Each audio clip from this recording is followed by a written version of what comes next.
up, folks? It's me, Christian, with my Wednesday night update. I hope you guys are doing great. Um, you know, if you guys have been following me, I've been going on this weight loss journey, and this past week was kind of tough. On Saturday, I weighed myself after my first cycling class that my apartment hosted. I never been to a cycling class, and that fucking just it kicked my ass. Like the instruction lady, she was like, "All right, turn up the heat, turn up, the resistance." And I only did it one interval because I couldn't do it. Like I was like out of shape, and I was like sweating bullets, man. But like after that, I weighed myself, and I only lost four ounces, which totally sucks. I mean, I probably just gained it back just drinking a cup of water. But I'm still taking that win. It's another hard week this week for my weight loss journey, because it was my brother's birthday yesterday. He finally turned the big 3-0. My brother Diego, he's 30. He finally joined the dirty 30s, and we celebrated with a cookies and cream ice cream cake. And I haven't had sweets like in 3 weeks, and that was fucking so goddamn delicious. And it was good. Like it was a special occasion. I didn't like feel too bad about it because I mean you only turn 30 once. It's a big milestone, you know. And we were just reminiscing about when he was born, and like now that he's in his 30s, like he's official. Like when you something about like when you turn 30, it just like it's like you're gonna look at your 20s like like moments of nostalgia. But everything went great yesterday, and I hope you guys are doing good.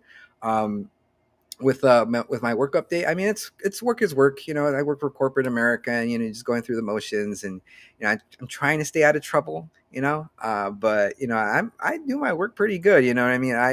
I come in every day, and I do what I'm supposed to do, and but some things just like a monkey wrench gets thrown at you, and you just have to get thrown with the punches, and you just like, all right, just kind of take it with a grain of salt, and just do it. I'm just getting paid right now. I'm just doing this for momentarily. At least that's what I like to tell myself, because I have other aspirations than just to clock in and clock out, and just wait for Saturday and Sunday to come along. And I mean, really, I really don't see how people could do that for like 40 or 50 years. Going through the motions for that long. I'm like, it would drive me nuts. I mean, I only really been working for corporate America for about, like, I would say 7 years, and I'm already over it. But yeah, what a really cool thing that happened to me this week is that my former guest, I had Chris Smith. We talked about modern cinema versus classic cinema, and he invited me to his own podcast, which is his podcast is called In a Place Like This. So after work on Monday, I got together on a Zoom. He pre-recorded it, so he's doing the edits right now, and the topic was summer blockbusters, and we had like this great conversation. Like it was like a good back and forth, like two film geeks just talking about like movies that we watched in the 90s. He gave me some pretty good questions to answer, as in like what's like one of your favorite like a favorite blockbuster season. Like what was your favorite year? Like, and I told him my favorite year of blockbusters, just yeah, I remember 2008 was a really good year for movies, because like that's when The Dark Knight came out, and Iron Man, and this other film too, I can't remember, but it was a great conversation. And as soon as when he puts it up this week, I'll let you guys know. He's a really cool guy, man. Like he knows his stuff, man. Like he's very like so articulate with like film, and I just it was like, I know you guys will like, if you guys like movies. As soon as like he puts that up, I'll let you guys know. Yeah, and I'm really glad that he invited me. It was like on his show, because it was really fun. Like the conversation just flowed, man. And that's what you want when you have a podcast. You want like the conversation to be like ping pong. You know what I mean? Just back and forth, back and forth, back and forth. And it was that. But you know what? That's my personal update. Let's go on to a local update here in Norwalk, California. Unfortunately, I don't know if you guys heard this, but the $2 theater over here at the Norwalk Town Square, after what I would say like maybe 30 years, they closed down. They closed their doors officially this week, which is really tragic, because like that was the main theater where I saw all the 90s classics. You know what I mean? Like Home Alone, Nightmare Before Christmas, Edward Scissorhands, Batman Returns, Drop Dead Fred. I mean, I like every popular movie from the 90s I watched there, like the early 90s, before Norwalk built the AMC 20 at the Civic Center. But yeah, man, it sucks, because like like I haven't gone there in a long time, and we are responsible because of the place closed down because nobody's going there. And I think part of the reason it closed down is because streaming services, because like they receive the movies that are maybe like 6 months old. Like they're releasing movies that just already in streaming platforms, and nobody's going to go to the movies if you already have the service and they're streaming the movie that you want to watch in your living room instead of paying like $3. It used to be $1.50, but with inflation, now it was $3. And it sucks because everything inside that theater was like classic. Like it gave you like that feeling, that nostalgic feeling of cinema. You know what I mean? From back in the day, like the seats, like it was just like the old school seats. From like the '80s. It's just like the lights. Like it was just like it just fucking sucks. I hope they don't demolish it because they closed down this kind of like this similar theater in Whittier. Yeah, I can't. It was, I don't know the cross streets, but there was this theater in Whittier. It was like a three multiplex theater, and I saw Super Bad there. And then I remember, I think around like the early 10th, like 2010, I think that's when they closed down the doors and they demolished it and they turned it into like I think like a laundromat or something. And I really hope to God that like a new entertainment company swoops in and purchases that building, because there's a lot of theaters. There's history in that theater, like our history, their history of cinema. My buddy Art is like, wow, the end of an era, homie. I know, man. It's just terrible. I remember just real quick. There was a couple years where that theater was falling apart, and we were watching this movie, and the sound was just terrible. It was just like going off and on, off and on, and it was just like it was being run down. And then like a new company, I think it was Regency Theater, they remodeled it, like they upgraded the sound system and all that, and they gave it life. But I think because the combination of COVID and the streaming services, and of course the inflation, everything's just fucking just crashing and burning in this country for some reason. It's just like it was doomed. It was doomed, and it just sucks. It's like it was such a fucking bummer that I heard that yesterday. As I was coming out of the movies, which I'll talk about the movie that I watched in a little bit. But it's moving on. It's sad, but again, like I hope somebody comes in and like a new entertainment company redoes it and opens it like under a new name and under a new banner, because it would be a tragedy to lose that theater. But yeah, so I guess we'll talk about national news. I don't know if you guys are fans of naps, because I'm a fan of naps, because I love taking naps, because me, getting close to my early 40, getting close to my 40s, I need to fucking take a nap to recharge myself. But I read this article. My buddy Dina from work, she says like, "Hey, buddy, did you know taking naps can kill you?" I was like, "What the hell are you talking about? Taking naps is like one of the like it makes you like it revitalates you, like re-energize you. How can it be bad for you?" And I read this article where like people, the reason like they're saying like naps are bad for you, they cause like high blood pressure, like heart disease. It's not the naps itself. It's because we're not getting enough sleep, because we're either staying up too late, or we're overworking ourselves, and we're just not getting enough sleep, or the original span of sleep. We're not getting the sleep. So that's what's causing these health problems, is that when we finally go to sleep for the night, we need a full 8 hours. And like with our sleeping patterns, with like just going on TikTok and burning a bunch of hours, or stressing out about work, or being at work for overtime. It's just like the modern age is just killing us. And even taking a nap is not solving the problem, because it's not fixing the problem, which is the problem is that we're being overworked, which is a sign of capitalism. It's just fucking fucked, man. It's just fucking so it's terrible. One of the joys in life, they're telling you don't take a nap because it's gonna kill you. I'm like, come on, guys, come on, like you guys took away the bacon from me. Don't take away naps. It's like we can't do that. But on another note, this is another health update. Um, like I was researching this, like, because I don't know if you guys heard this, but about 2 weeks ago or a week ago, monkeypox finally appeared in Long Beach, and there's been cases around in Long Beach that people have been getting the monkeypox. And I don't know if it's like it's a new STD. So I started researching it, and this article popped up. But fortunately, like there hasn't been enough cases. We're like very close calling it like the new STD, but it's mostly affecting like our community, my community, the gay community, and I see a lot of people who are like who are gay, like they're going out getting vaccinated, which I mean it's good because we do have the vaccination. We do have the vaccination for monkeypox, but not a lot of people know about it or are aware of it. But I think I should have gotten the article for you guys to set an appointment for you. But you could easily Google it. It's like, where can I get the monkeypox vaccine, and it'll pop up right away in your Google search. But let me read a little part of it, of this article, just to let you know what's going on. It says experts don't agree on the likely path of the disease, with some fearing that it is becoming the widespread that it is on the verge of becoming an enriched STD like gonorrhea, herpes, and HIV. But no one's really sure. And some say testing and vaccines can still stop the outbreak before taking root. So that's, I mean, again, it's like anything. Just you have to be careful. Be careful who you sleep with. Wash your goddamn hands. Just don't be a nasty person. You know what I mean? Be considerate. If you're gonna cough like this. You know what I mean? It's just, oh, thank you. I really appreciate it, Kobe. I got this, this hat. I like this hat because it fits, because usually like I buy these hats and like they're kind of bigger. Like it's perfect. It's perfectly fits on my head. Thank you.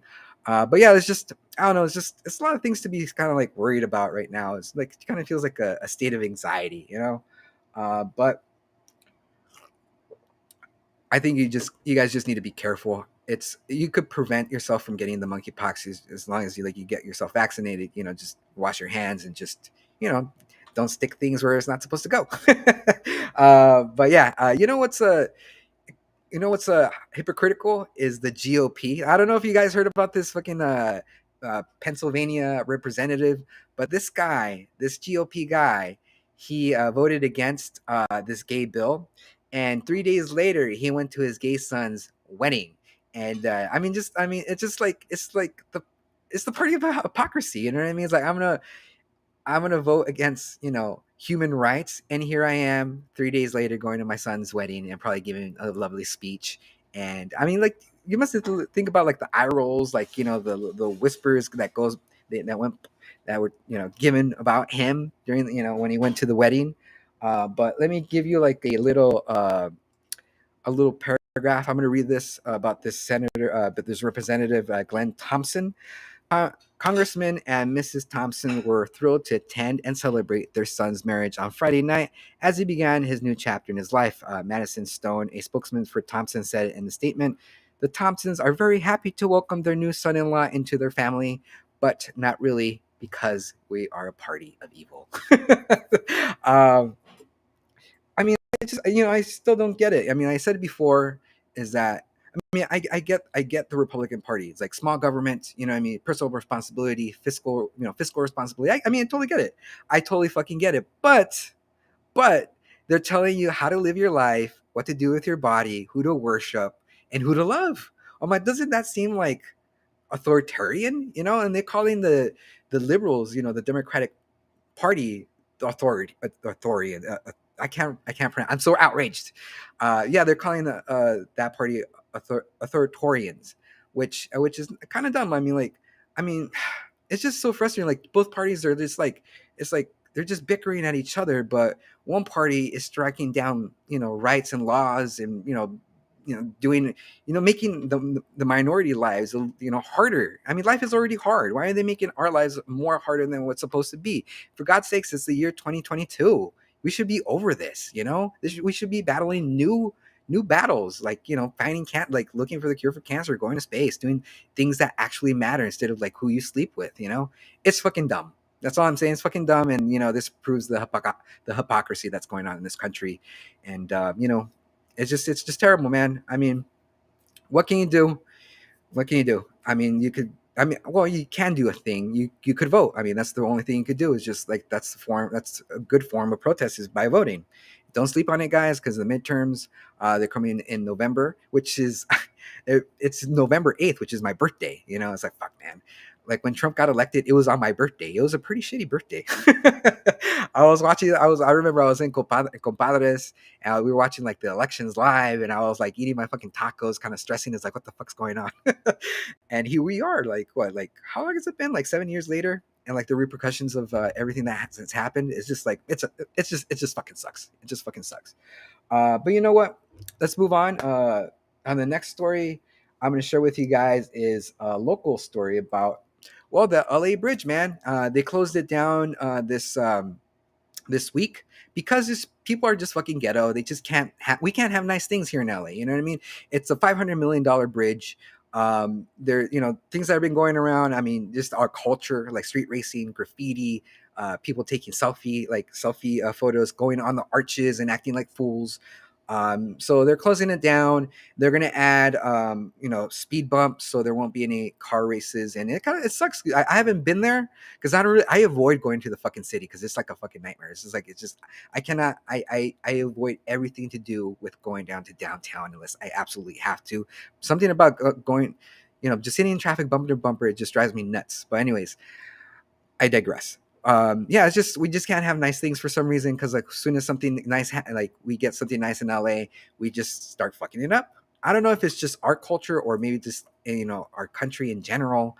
I don't know. Like I don't know if this bridge was open somewhere else, like maybe Chicago. Would Chicago have the same problem, or New York? Well, for sure New York. But like it's like is it us? Is it us Californians, us Los Angeles, like and Angelinos that we just can't have nice things, we just can't, like, we just have to screw it up, and it just sucks. It's kind of strange because like a week prior to the bridge closing down, they closed down Knott's Berry Farm because people were getting rowdy. Well, children were getting rowdy in Knott's Berry Farm, and then a week later they closed down the bridge because we were getting rowdy. I'm like, come on, guys, get with the fucking program. Just get with it. Um, well, that's the bridge. This week we lost an incredible actor, Paul Sorvino, the father of what's it called. It's a, she was on Romeo and Michelle's high school reunion. John, help me out here.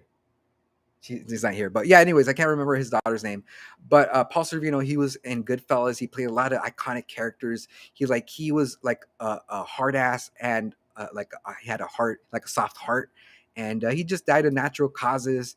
And Marina Sorvino, that's her name. I just got it, but yeah, it's just terrible, man. I was they were showing the scene with Ray Liotta and Paul Sorvino acting in Goodfellas, and it dawned on me, it's like both of these actors are no longer with us, and they both died in the same year.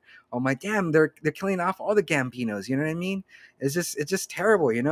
I just like we're losing these iconic actors. We lost James Caan. Fuck, man, I like it's gonna be a terrible day when we start losing these fucking iconic directors like Spielberg, Tim Burton, Ron Howard, George Lucas. It's just like we take these guys for granted, and but some we're human. We're all gonna pass away someday, and it's gonna be terrible when we're gonna see the headlines like Steven Spielberg dead at something something. It's gonna be awful. It's gonna be terrible, but yeah, it's just like the end of the era, man. It's just I wish I wish things could just stay the same, but you just can't, man. And that's why you should appreciate your loved ones and just appreciate, just live in the moment. But yeah, he was an incredible actor, and he will be missed. I see Chadwick Boseman. Yeah, Chadwick. Like he died early. Imagine like if he just kept on going, like where the franchise could have been, like with not only what he would have done with Black Panther, like some other movies that he missed because he had passed away. The same with Heath Ledger. There's like the possibilities of what could have been for The Dark Knight Rises. For sure, like if Heath Ledger didn't pass away, he would have been in The Dark Knight Rises. It would have been like a different story, but it's just terrible, man. It just sucks. But sorry to bring that down. Let's talk about since we're talking about entertainment, let's talk about the movie that I watched yesterday. It's called Nope. Jordan Peele's new modern thriller suspense classic. It's really good, guys. I how am I going to talk about this movie without giving so much away about it? Because what I'm going to say. It's like it's a modern Jaws. If you guys watch Jaws, I think you'll see the similarities when you do watch Nope. Um, I mean, there's no shark in the sky, like a no mechanical shark, but it's like the concept of it, and like the way I'm gonna explain it to you guys, like I didn't know because the movie starts off like with a chimp and then a horse being recorded on old school film, and I didn't know how they were gonna tie these images, these scenes from the first 10 minutes of the movie. Is like, what does this have to do with UFOs? And they do talk about UFOs. They say like, oh, we're gonna capture a UFO. Like how is this gonna play out? How are they gonna tie this in? And like Jordan Peele, like he was setting the whole movie up, and like I was so like entertained. I was on this, the edge of my seat. It was like something totally new, but similar at the same time.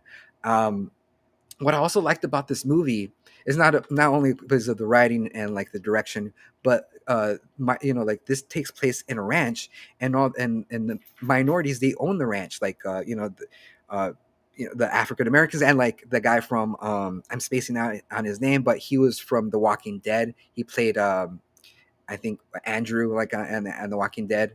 I don't know, but there were minorities who were owning the ranch. You know what I mean? There was no like white guys who were like the center of the movie. It was like a movie about minorities owning this land. And it also has to do with the entertainment industry too, which is very trippy. I had no idea it was going to be part of the internet, like a commentary about the entertainment industry, and the commentary about the spectacle of entertainment. And it was oh yeah, Steve Yin. Thank you, Manny.